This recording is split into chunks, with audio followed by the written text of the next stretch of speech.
Bonjour à tous et bienvenue sur Caro Magic Books. Je vous retrouve aujourd'hui pour vous faire une vidéo sur mes sagas en cours. Alors je vous ai déjà fait plusieurs vidéos, deux ou trois je crois, où c'était vraiment les reliques de sagas que j'avais commencé et qui pour le moment étaient quand même mises en stand-by.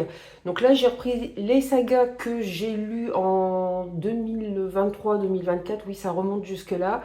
Je me suis rendu compte qu'il y en a une que j'avais oubliée, donc je me suis demandé si elle n'était pas encore plus vieille. Je ne sais plus trop. Bon, il y en a, j'ai refait le mémoire. Alors, il y a des livres, je ne suis pas allée les rechercher parce qu'ils sont rangés dans des coins un peu, pas inaccessibles, ils sont derrière d'autres livres, donc c'est un petit peu compliqué. J'ai pas repris non plus les sagas que j'ai décidé d'abandonner. Je vous parlerai plutôt des sagas que j'ai déjà en cours, que j'ai envie de continuer et vous dire au fur et à mesure voilà, où ça en est et celles que je vais continuer à lire et ce que j'en ai pensé. Mais pour le moment, voilà, j'ai enlevé toutes celles que j'ai été sûre de ne pas commencer dans la liste de mes carnets de lecture que j'ai repris. Voilà, du coup, je vous propose de commencer tout de suite. Alors, cette année, je me suis fait un petit carnet de lecture exprès pour les sagas. Pareil que j'ai trouvé chez Action. Il est tout mignon, je trouve. J'ai dû payer 3,99 ou 4,99. Il n'est pas hyper gros, mais j'ai fait un truc tout simple. J'ai juste marqué les titres. J'ai marqué tome 1, le nombre de tomes si j'ai le nombre de tomes. Peut-être qu'après, je mettrai des décos autour. Bon, cette année, déjà, je fais mon carnet de lecture. Donc, je me suis dit, ne surcharge pas non plus parce que faut avoir le temps aussi de faire des beaux carnets de lecture. Tout ça, c'est un petit peu compliqué de trouver le temps. Et je vais commencer tout de suite alors, avec un livre que je n'ai pas retrouvé parce qu'il est derrière d'autres livres. C'est Thésirie d'Alexiane Delis aux éditions Plume Blanche. Nous sommes dans un monde qui ressemble à un monde post-apocalyptique où on suit les gens d'un village. Ils vivent dans une vallée à l'écart de la forêt, puisque la forêt, qui ressemble plus à une jungle qu'à une forêt, et très dangereuse pour l'homme, c'est-à-dire que par exemple vous avez les lianes qui s'entourent autour de vos pieds, les herbes qui poussent plus vite, les branches qui se mettent sur votre chemin. Donc la nature est vraiment devenue un ennemi pour l'homme. Et on va suivre une héroïne qui est une chasseuse parce que ils ont bien malheureusement besoin de se nourrir. Donc il faut qu'elle aille dans la forêt pour aller chercher du gibier. C'est sa raison de vivre. Elle est d'autant plus, elle est un petit peu mise de côté par le village puisqu'elle est albinos. Et en fait, du fait que c'est la meilleure chasseuse du village, elle est quand même acceptée, mais voilà, elle est presque tolérée parce qu'elle est albinos, c'est trop différente. Et puis surtout, ils ont très peur dans la forêt de tomber sur des créatures qui les auraient détruits aussi, qui s'en prendraient aux humains. Bon, vous doutez bien que ça va être aussi simple que ça et on va suivre cette héroïne qui va finir par rencontrer ces créatures et évidemment il va se passer plein de choses, il va y avoir plein de révélations. Alors ce roman, j'avais eu la chance de le recevoir en service presse numérique et j'avais eu un gros coup de cœur pour ce roman. Alors vous allez souvent m'entendre dire ça, c'est-à-dire que c'est des romans pour lesquels j'ai eu des coups de cœur. Je ne sais pas pourquoi j'ai jamais enchaîné la suite. Faut pas chercher à comprendre. Mais en regardant les différentes vidéos Booktube, je me rends compte que je ne suis pas la seule, donc ça me rassure un petit peu et je ne sais pas pourquoi je ne suis jamais allée chercher le deuxième, qui est dans ma palle, que j'ai fait dédicacer par l'autrice lors d'un salon. Mais voilà, je ne l'ai pas encore lu, alors j'ai beaucoup aimé. On a vraiment des vibes à la Avatar, quoi, au film Avatar. Voilà, c'est le respect de la nature, c'est certaines créatures qui vivent en symbiose avec la nature, alors que l'humain est plutôt là pour détruire. Alors c'est plutôt marrant parce que l'autrice, elle, avait plutôt trouvé qu'elle avait mis des vibes à la Predator dans son roman, parce qu'effectivement, il y a ce côté jungle où il y a des créatures qui sont dangereuses, où la nature est aussi dangereuse. Mais bon, c'est vrai que pour moi, ça ressemble plus voilà, à Avatar qu'à Predator. Voilà, donc j'espère, comme c'est une duologie, j'espère pouvoir le lire cette année. Il y a aussi pas vraiment un spin-off, mais un autre roman qui s'appelle Kael, qui est écrit du point de vue d'un autre personnage. Bon, pour l'instant, je me dis, je vais me baser que sur la duologie, et puis après, on verra. J'avais commencé aussi, j'avais eu le tome 1, peut-être en service presse, je sais plus. Vous êtes en service presse numérique, je pense à la base, L'Empire des Cubes, le tome 1 de Andrea Stewart. Ici, c'est le tome 2. Et franchement, pareil, coup de cœur pour le tome 1. Voilà, c'est une trilogie, les 3 tomes sont sortis. Et c'est pareil, je n'ai jamais réussi à me replonger dans le tome 2. Pourtant, j'avais le temps et bon. Du coup, je me suis acheté le tome 1 en version papier, j'ai le tome 2, j'ai quand même pas acheté le tome 3, je me suis dit je vais attendre quand même de le lire, même si je pense que ça va me plaire et je vais avoir envie de lire la suite. On est dans un univers de fantasy avec une magie très particulière qui s'appelle la magie des eaux. Je vous laisserai découvrir ce que c'est comme magie, même si c'est noté sur la 4e de couverture du tome 1. Bon, je préfère vous laisser découvrir ce que c'est exactement. C'est une magie très dangereuse qui demande un lourd tribut quand même payé par le peuple. On va suivre plusieurs personnages dans plusieurs royaumes. C'est ça qui était super intéressant, c'était la multitude de points de vue en fait. On va suivre notamment la fille de l'empereur de tout ce monde, mais elle a une vie un petit peu compliquée puisque elle a été malade et il y a une partie de son enfance qu'elle a oubliée, donc elle aimerait beaucoup retrouver.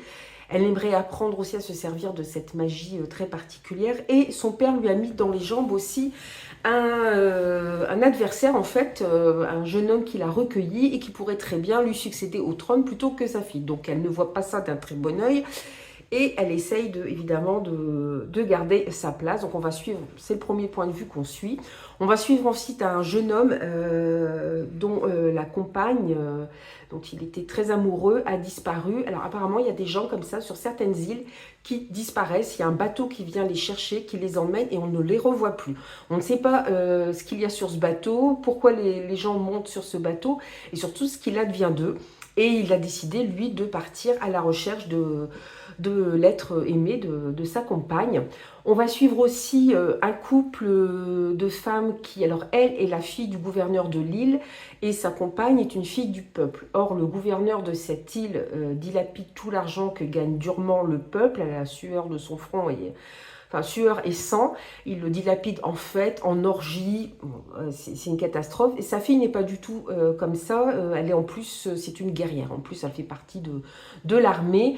Et je trouvais intéressant cette relation, en plus, voilà, c'est quelque chose qui est accepté, mais ce qui est intéressant, c'est que surtout, que celle qui vient du peuple lui dit oui mais tu te rends pas compte de tout ce qu'on subit, toi même si si on est ensemble, même si tu te rends compte que ton père est dans l'abus et tyrannise le peuple, tu te rends pas compte à quel point c'est difficile pour nous. Donc il y avait cette relation là et on suivait aussi une 4e personne qui est sur une île où ils sont plusieurs et ils exécutent des gestes automatiques. Comme elle par exemple, elle va chercher des noix de coco. Voilà, elle fait que ça jusqu'au jour où elle va tomber de l'arbre et là évidemment la mémoire va lui revenir. Et on va suivre ces différents points de vue, évidemment on se doute qu'ils sont liés. Et c'était vraiment super intéressant, super prenant. Moi, j'ai beaucoup aimé le système de magie qui a été mis en place. On se doute que les personnages sont liés les uns aux autres. Il n'y a que 2 des personnages qui vont se rencontrer à la fin du tome 1. Et puis, il y a surtout une grosse révélation à la fin du tome 1. Qui explique déjà beaucoup de choses. C'était vraiment très prenant. J'ai adoré, mais je n'ai jamais pris le temps de lire le tome 2 encore une fois. Donc j'espère, je vais essayer cette année de dégommer surtout mes duologies, ou alors si c'est des trilogies, si j'ai lu les 2 premiers tomes, de les faire passer en premier. Mais voilà, c'est une de mes résolutions, on va dire, de 2025. Je vais voir si j'arrive à tenir cette résolution. Autre mystère de lecteur, sorcier. Ici, j'ai le tome 2 dans les mains. C'est pareil, j'avais adoré le tome 1 et je n'ai toujours pas lu le tome 2. C'est aussi une trilogie. Les 3 sont sortis. C'est de Maxime Fontaine et Romain Watson aux éditions Gulfstream. En plus, Gulfstream, ils proposent toujours des livres vraiment très très beaux. J'aime beaucoup en plus leur couverture et à l'intérieur, vous retrouvez les arcanes majeures d'un jeu de tarot. C'est super beau, il y a ça dans le tome 1. Alors, j'ai toujours pas acheté le tome 3 non plus parce que je me dis, je vais peut-être attendre de le trouver d'occasion. Du fait que j'ai pas encore lu le tome 1. Alors, celui-ci, ça avait été un coup de cœur. Je l'avais lu dans le cadre du prix de littérature de l'imaginaire de la Booksphère. Alors, je sais qu'il y a des gens qui ont moins aimé, d'autres qui ont beaucoup aimé. Bon, ça dépend un petit peu. Moi, j'avais vraiment eu un coup de cœur. Je regarde parce que j'en ai un qui est dédicacé, mais ça doit être le tome 1 que j'ai dû faire dédicacer, je pense. Ouais, ça doit être le tome 1. Bon, et en fait, on va suivre alors un groupe de forains. Je pense qu'on est vraiment tout début 20e siècle, donc ils vont de ville en ville. Et ils vont se retrouver mêlés au monde des sorciers, un peu malgré eux, puisqu'ils sont en pleine représentation de spectacle. Et des sorciers débarquent et ils enlèvent justement une petite fille qui est une orpheline qu'un des forains a recueilli. Il s'occupe d'elle. C'est une petite fille qui est mutique, qui ne parle pas. Et voilà, qui est assez mystérieuse, ils viennent l'enlever, et du coup, lui et deux autres forains, un homme qui est d'origine, et sa nièce, qui sont originaires d'Afrique, se joignent à lui pour être transportés dans cet autre monde qui est un monde de sorciers. On va vite apprendre qu'en fait, l'oncle et la nièce sont eux-mêmes des sorciers et sorcières, qu'ils ont des pouvoirs. Et on va découvrir qu'il y a beaucoup de, voilà, de manipulations, de batailles, de guerres entre les différents sorciers. Tout ce qui intéresse nos forains, c'est de récupérer de la petite fille, mais ils vont se retrouver mêlés à tout ça. Ils vont se retrouver dans cet univers parallèle. Ils vont revenir sur Terre. Voilà, ils vont partir en quête de la petite fille et essayer de découvrir qui elle est vraiment et tous les enjeux qui tournent autour de cet enlèvement. Et lutter, ils vont se trouver aussi face à des sorciers qui pratiquent plutôt la magie noire. J'ai beaucoup aimé, je trouvais que c'était très visuel comme lecture, que c'était plein de rebondissements, que c'était très dynamique, il n'y avait pas de temps de mort. Et en fait, Maxime Fontaine il a écrit d'autres livres, mais il écrit aussi des jeux de rôle, donc on le sent bien quand même, on le sent bien dans la lecture du roman. Je ne sais plus si je vous l'ai dit, mais Romain Watson, c'est son frère. Voilà, donc c'est une écriture très visuelle, très dynamique. Voilà, il n'y a pas de temps mort et j'ai vraiment beaucoup aimé. Bon, il y a une fin quand même, même s'il y a beaucoup de mystères qui ne sont pas résolus, mais il y a un combat final qui est quand même assez épique à la toute fin du tome 1. Et voilà, encore une fois, mystère, pourquoi je n'ai pas enchaîné, je ne sais pas. Voilà, je vous tiendrai au courant pour vous dire si j'ai enfin avancé un petit peu dans cette saga sorcier. Alors le suivant, je ne l'ai pas dans les mains parce qu'il est rangé dans mon bazar en haut, c'est Monsters of Verity de V.E. Schwab. Alors ça doit être aux éditions Lumen si je ne dis pas de bêtises. C'est pareil, j'ai lu le tome 1, alors ça n'a pas été un coup de cœur, mais j'avais beaucoup aimé. J'ai le tome 2 dans ma palle, mais voilà, je ne l'ai pas lu. En plus c'est une duologie, donc ça se lit assez bien. Alors je ne sais plus si on est exactement dans notre monde ou plutôt un autre univers, mais c'est un monde en tout cas qui ressemble fortement au nôtre, si ce n'est que des vampires sont apparus parmi les humains. Ce monde est divisé en 3 quartiers. Et en fait, chaque type de vampire, il y a plusieurs types de vampires, possèdent plus ou moins un quartier. Il y a ceux qui sont des vampires, voilà, c'est des véritables sauvages, c'est des machines à tuer, ils ne sont même pas capables de penser, ou quasiment pas. Ce sont des machines à tuer. Et il y en a d'autres qui sont très rares, qui ont des pouvoirs vraiment très très importants. Et il y a un autre quartier où un homme a réussi à établir un semblant de paix entre les humains et les vampires. En fait, il fournit aux vampires du sang. Les humains qui sont là doivent évidemment payer un tribut. Donc, on va dire que ça part d'une bonne intention, mais en fait, le gars derrière, voilà, il s'en met plein les poches. Il est le chef de cet immense quartier. Il est un petit peu en concurrence avec l'autre quartier où il n'existe que 3 ou 4 vampires, je ne sais plus, qui sont assez exceptionnels, qui pour le coup ont vraiment gardé une âme humaine et qui ont vraiment des pouvoirs très importants. Et on va suivre la fille de cet homme qui va rencontrer un des vampires de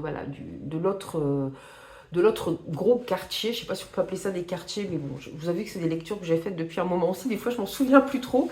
Et voilà, ils vont se rencontrer et alors, vous attendez pas à une romance, enfin, en tout cas pas dans le tome 1, c'est pareil, c'est une duologie.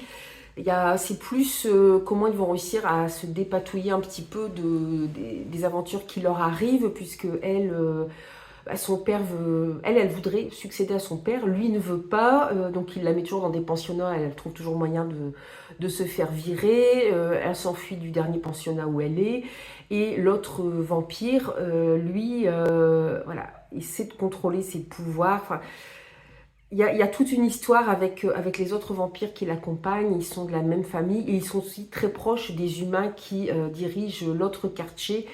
Enfin, pour le coup, on a des humains, enfin des vampires qui sont très, très humains. À la limite, le personnage du vampire est presque plus sympathique que la jeune fille elle-même, qui parfois est un petit peu agaçante. Et voilà, on va les voir batailler pour essayer de survivre dans ce monde. Ce qui est bien, c'est qu'il n'y a pas de romance. Je trouve, il n'y a pas besoin. Enfin, ils sont occupés déjà à se battre, à essayer de survivre. Bon, il n'y a pas vraiment de place pour la romance. C'est pas plus mal. Je ne sais pas si le tome 2 va aller vers une romance. Mais c'est pareil, voilà, ça c'est une duologie que j'aimerais finir cette année puisque voilà, il n'y en a que deux, j'en ai déjà lu un, donc ce serait quand même faisable de caser ce second tome.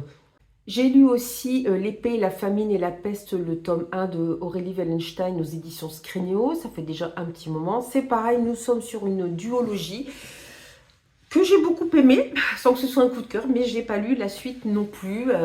Là, nous sommes dans un monde de fantaisie où les hommes craignent plus que tout les araignées, puisque les araignées se sont plus ou moins emparées de ce monde. Alors déjà, il y a eu des croisades qui ont été mises en place pour combattre les araignées qui ont fini par prendre le pouvoir à l'ouest de ce monde. Alors ça fait penser un peu aux croisades qu'on a pu connaître au Moyen-Âge, voilà, en Europe, où les croisés étaient envoyés en Terre Sainte à Jérusalem pour reconquérir Jérusalem et aussi les territoires alentours. Voilà, donc il y a eu des croisés qui sont partis, mais les araignées ont gagné. Alors elles ont plusieurs façons de coloniser ces araignées. Soit elles colonisent carrément en tissant des toiles sur des villages entiers, soit elles intègrent un être humain qui à son tour devient moitié araignée, moitié humain, alors en particulier les femmes. Du coup, on va avoir aussi des créatures, si vous n'aimez pas les araignées, vous êtes voilà, arachnophobe, c'est peut-être pas le livre à lire.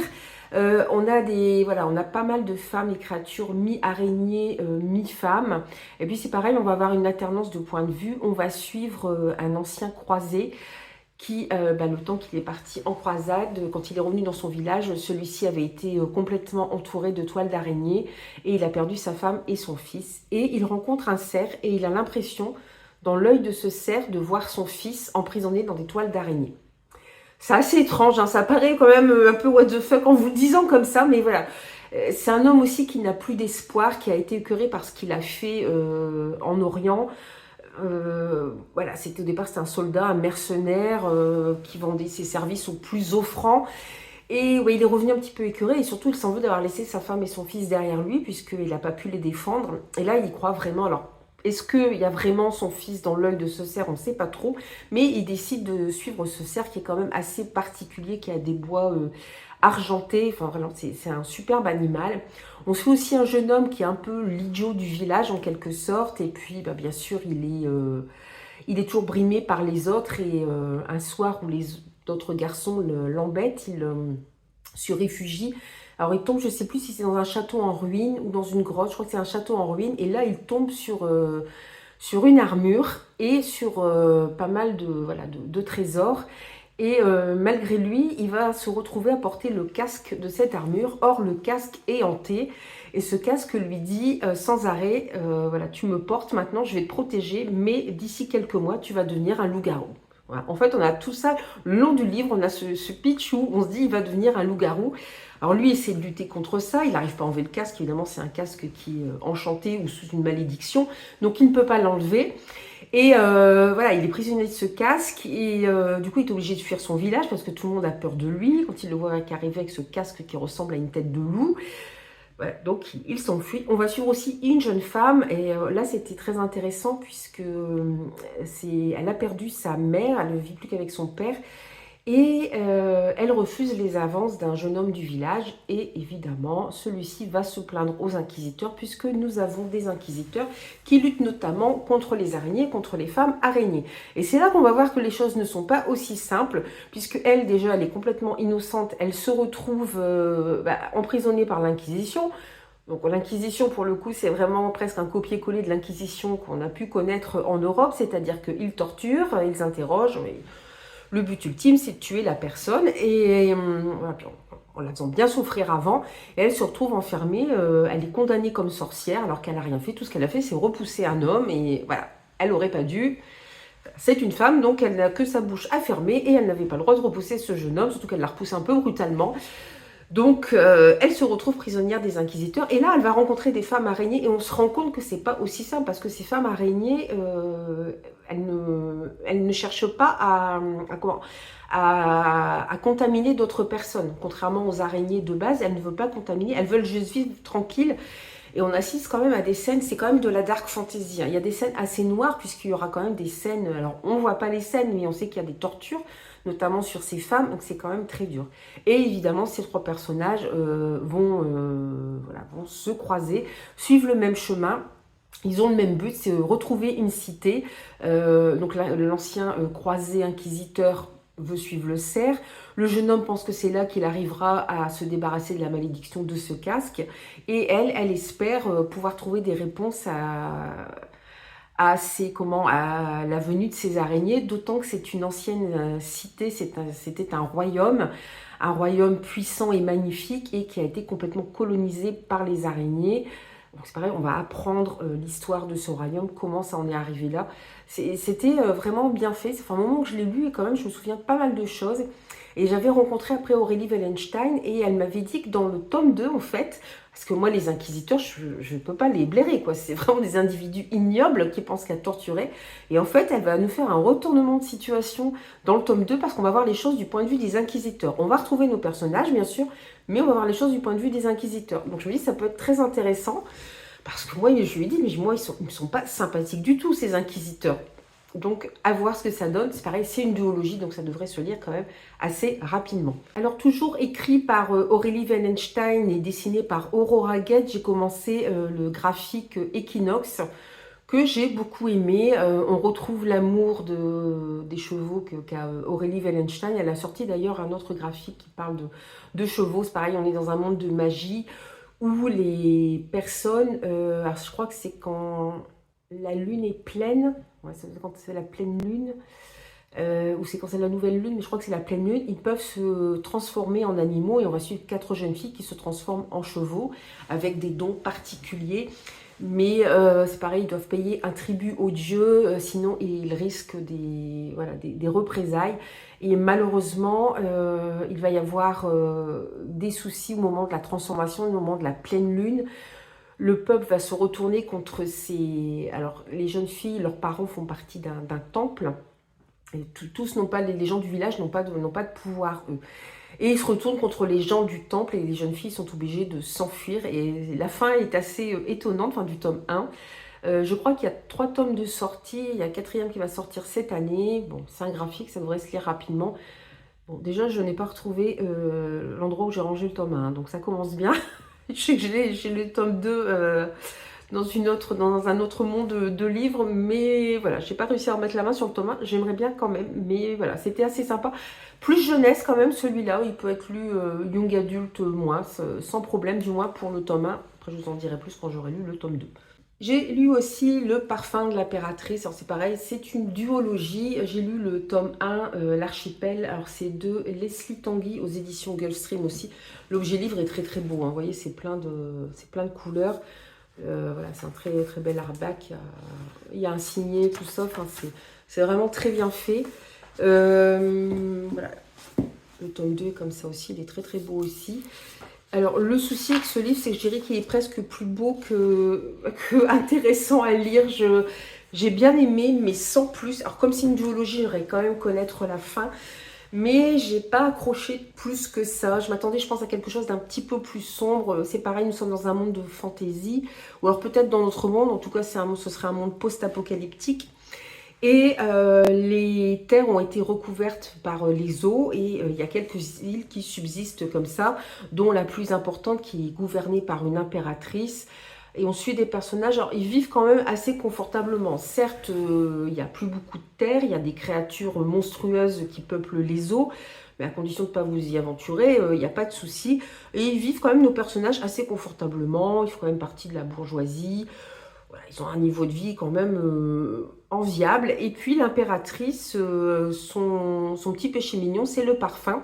Et elle décide de changer de parfum. Donc elle lance un concours à celui qui lui fera le meilleur des parfums, celui qu'elle choisira. Et on va suivre 3 personnages, 2 garçons et une jeune fille, qui vont partir en quête d'une fleur très rare pour pouvoir fabriquer ce parfum. Alors ils ont des raisons différentes, il y en a un qui est parfumeur, mais il est assez asocial et il a du mal à aller au contact des autres, mais c'est un personnage intéressant. Un autre jeune homme lui, qui est plus téméraire, et puis la jeune fille qui, bon c'est pareil, elle voudrait se faire sa place en tant que femme dans ce monde aussi de parfumeurs. Et ils vont voilà, avoir plusieurs aventures, ils vont devoir prendre un bateau. Alors déjà, ils prennent des risques parce qu'il est interdit de quitter l'île sans permission, ce qu'ils font. Donc, mais bon, c'est pas que ce sont eux qui sont partis, mais voilà, ils prennent un bateau. Donc il y a un petit épisode aussi qui se passe en mer avec en quelque sorte des corsaires, hein, parce qu'ils voilà, ils trafiquent un petit peu voilà, sur mer. Ils n'ont pas forcément le droit d'être, mais c'est accepté parce qu'ils ramènent des denrées plutôt rares. Et puis ils vont atterrir aussi sur une autre île où là, les gens, pour le coup, vivent pas du tout dans le confort, mais survivent et font ce qu'ils peuvent pour survivre. Et du coup, il y a un petit côté steampunk même avec cette île. Il y a des côtés sympas, mais c'était peut-être un peu trop jeunesse pour moi, je pense. Je m'attendais à quelque chose de plus sombre. Mais pareil, comme c'est une duologie, ben voilà, j'ai envie de connaître la fin de l'histoire, le fin mot de l'histoire. Est-ce qu'ils vont trouver voilà, cette fameuse fleur? J'aime beaucoup le personnage du garçon qui est assez asocial parce qu'il ne le fait pas exprès, c'est qu'il a du mal à aller vers les autres. Je trouve que c'est un personnage intéressant du coup. C'est vrai que les couvertures sont très belles, là vous voyez le bateau. Alors là ici c'est plutôt un engin qui fait un peu plus steampunk. Voilà, à voir, c'est vrai que c'est très beau. Je ne sais pas si je les garderai par la suite, hein. C'est pas sûr, je verrai bien. En tout cas, j'ai très envie quand même de lire le second tome. Alors le suivant c'est pareil, il est sous un tas de livres, c'est Sistra de Marine Stengel, je ne sais pas trop comment on prononce. C'est aussi aux éditions Plume Blanche. J'avais lu aussi le tome 1 dans le cadre du prix de littérature de l'imaginaire. C'est une dystopie. J'avais un peu peur d'y aller parce que les dystopies, j'en ai tellement lu quand c'était la grande mode que ben on se lasse un petit peu du genre pour finir. Mais j'étais vraiment prise dans l'intrigue. C'est pareil, c'est une duologie. J'ai le 2e tome, donc bon, voilà, ça se lit très bien. En plus, c'est du young adulte hein, quand même. On est dans un monde futuriste où malheureusement les ressources sont quasi épuisées. Donc il est interdit, les naissances sont fortement contrôlées. Donc selon les pays, on n'a pas les mêmes façons d'agir. Je sais qu'aux États-Unis, c'est très... je mentirais, ils ne mettent pas la peine de mort en place, je ne sais plus. Mais je crois que je mentis, le tome 2 ne se passe pas justement aux États-Unis. Mais le tome 1, lui, en tout cas, se passe en France et les gens n'ont le droit d'avoir qu'un seul enfant. Alors, ça rappelle vraiment la politique de l'enfant unique de la Chine avec toutes les dérives que ça a pu entraîner. Et on va suivre une enfant au départ et malheureusement, bon, sa mère tombe enceinte. Et bon, elle essaie de cacher cet enfant, mais ils sont rattrapés par le gouvernement. Et dans ces cas-là, la peine, c'est que on vous enlève les enfants. Je ne sais pas ce que deviennent les parents, on ne sait pas du tout ce qu'ils deviennent. Et en fait, ils mettent les enfants dans 2 écoles séparées. Et à la majorité du plus âgé, on les lâche en territoire hostile et ils doivent tuer leurs frères, leurs sœurs pour pouvoir survivre. Sinon, on les tue tous les 2. Donc voilà, ces 2 filles vont être séparées, sachant que l'une va être dans une université qui est vraiment une université du savoir, où on apprend énormément de choses. Mais on se demande comment ça va ça va pas beaucoup lui servir quand elle va se retrouver en territoire hostile.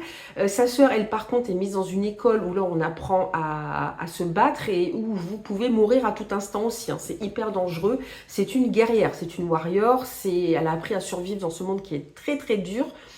Et voilà, on va les mettre un moment ensemble. Alors ils lâchent comme ça plusieurs fratries hein, dans le même territoire. Elles ont droit une fois par an de se voir. Alors elles sont séparées par une vitre, elles se voient, mais en fait là on se rend compte que c'est très compliqué parce que l'aînée a quelques souvenirs, elle, de ses parents, évidemment, ce que n'a pas la seconde. Elle aime cette petite sœur. Par contre, sa sœur la déteste parce que elle se dit que c'est à cause d'elle qu'elle est là. Et en fait, on les entraîne aussi mentalement à détester leurs frères et sœurs. C'est ce qui est assez terrible.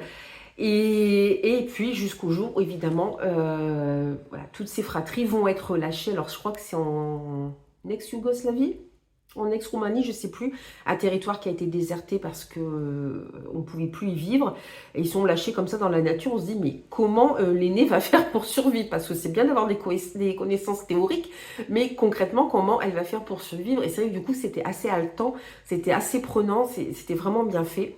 Par contre, là, moi, où j'ai un petit peu peur, c'est qu'apparemment, le second tome se passe du point de vue des États-Unis. Alors, pour moi, il y a encore plein de questions que je me pose concernant le tome 1, concernant ce qui se passe en France, concernant les parents. Voilà, il y a plein de questions que je me pose. Alors, je ne sais pas si on va avoir les réponses dans le tome 2. J'espère en tout cas.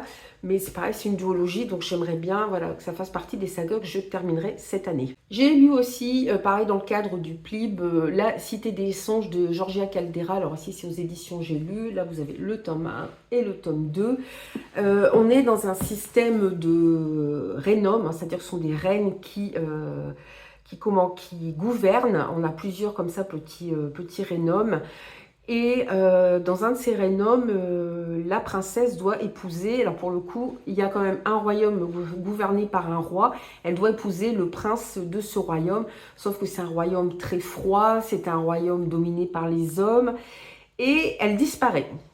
Et malheureusement, il y a une jeune fille qui est aussi une sorcière, alors je ne sais plus s'ils les appellent vraiment des sorcières, mais voilà, qui a des pouvoirs, qui sont là pour protéger le monde, qui lui ressemble fortement, donc on lui demande de la remplacer, donc elle est enchantée évidemment, surtout que quand elle arrive dans ce royaume, bon, le prince lui fait pas un super accueil, bon, il a aussi ses blessures et ses cicatrices qu'on va découvrir au fur et à mesure, et puis surtout la place des femmes. Alors déjà, on n'aime pas la magie, donc évidemment elle est obligée de cacher sa magie, ce qu'elle est vraiment, et puis bah, les femmes n'ont rien à dire, quoi, c'est les hommes qui dominent et voilà, on n'écoute pas les femmes, donc c'est très dur pour elle de se retrouver dans ce monde. Donc on va voir voilà, comment elle va évoluer dans ce royaume et ses relations avec le jeune homme. On a aussi plusieurs points de vue.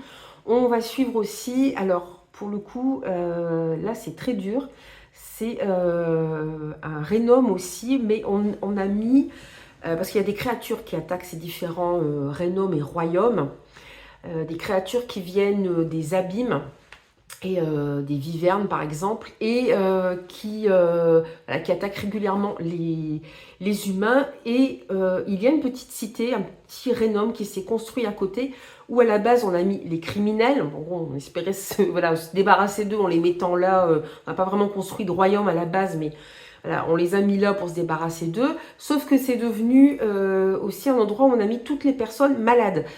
Donc c'est quand même terriblement injuste et terriblement dur. Et ces gens ont appris à survivre.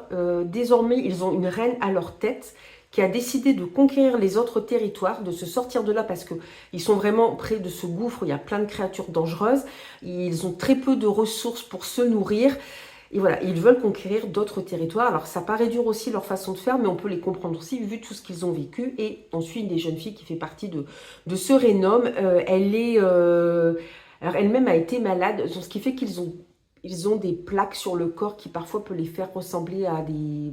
Ça fait penser à quelque chose de l'ordre du serpent ou du lézard. Donc voilà, donc en plus ils effraient un petit peu les autres parce qu'ils n'ont pas un aspect complètement humain. Alors c'est vrai que c'est pas des enfants de cœur, mais en même temps on comprend aussi leur désir de revanche parce qu'on les a mis là, quel que soit le crime qu'ils aient commis, et aussi des malades ou des gens dont on ne voulait plus. Donc c'est quand même très dur. Donc on comprend aussi leur désir de vengeance, évidemment tout ça va y être lié. Ça n'a pas été un coup de cœur non plus, mais j'ai beaucoup aimé, et c'est pareil, c'est une duologie, donc voilà, ça se lit tout seul. Je comprends pas, c'est pareil, j'avais très hâte de lire la suite, je ne l'ai pas fait, vous voyez. En plus c'est Georgia Caldera qui fait ses illustrations, je trouve ça très très beau. Je trouve ça très beau. C'est là, vous voyez, c'est une améthyste, je crois qu'elle porte, parce que c'est très important pour ces magiciennes d'avoir les améthystes. Là, je pense qu'on a la jeune fille qui vient de ce rénom où on a mis tous les malades et tous ceux dont on ne voulait plus.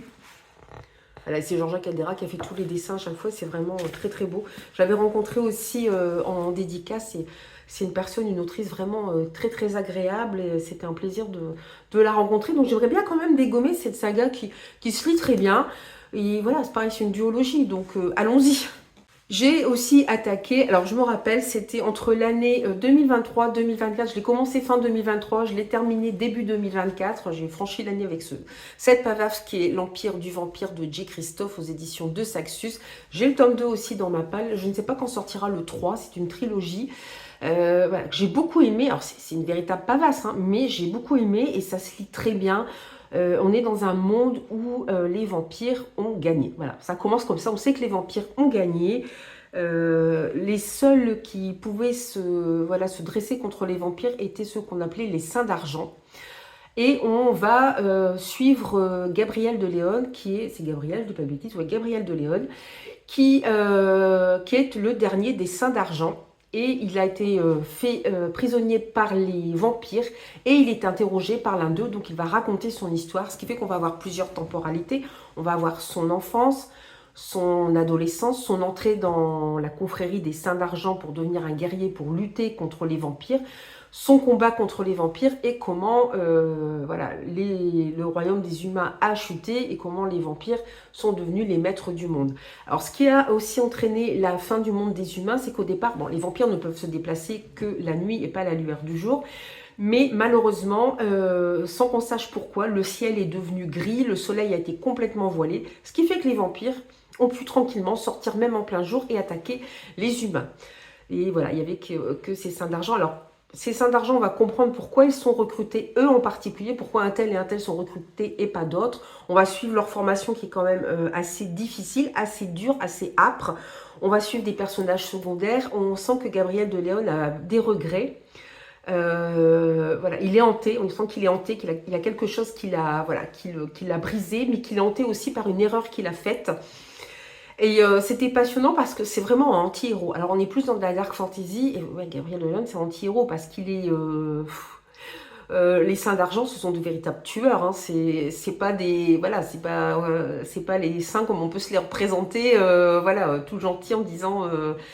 priez Dieu et voilà, tendez l'autre joue. Non, non, ce sont des véritables guerriers, des guerriers sanguinaires et voilà, qui n'hésitent pas à tuer. En même temps, les vampires en face, je peux vous dire que c'est pas des enfants de cœur non plus. C'est pas ils sont pas glamourisés du tout non plus, les vampires ici. Hein. Donc, c'est pas qu'on les aime beaucoup non plus. C'est pareil, il y a différents types de vampires, il y a différentes castes de vampires, ils ont des chefs différents. Voilà, il y a tout ça qui entre en jeu, puis il y a toute l'histoire de Gabriel de Léon, comment il est devenu Saint d'Argent, ce qu'il a vécu, et puis surtout sa rencontre avec un jeune homme qui va changer beaucoup de choses. Et voilà, ça s'arrête, on ne sait pas trop.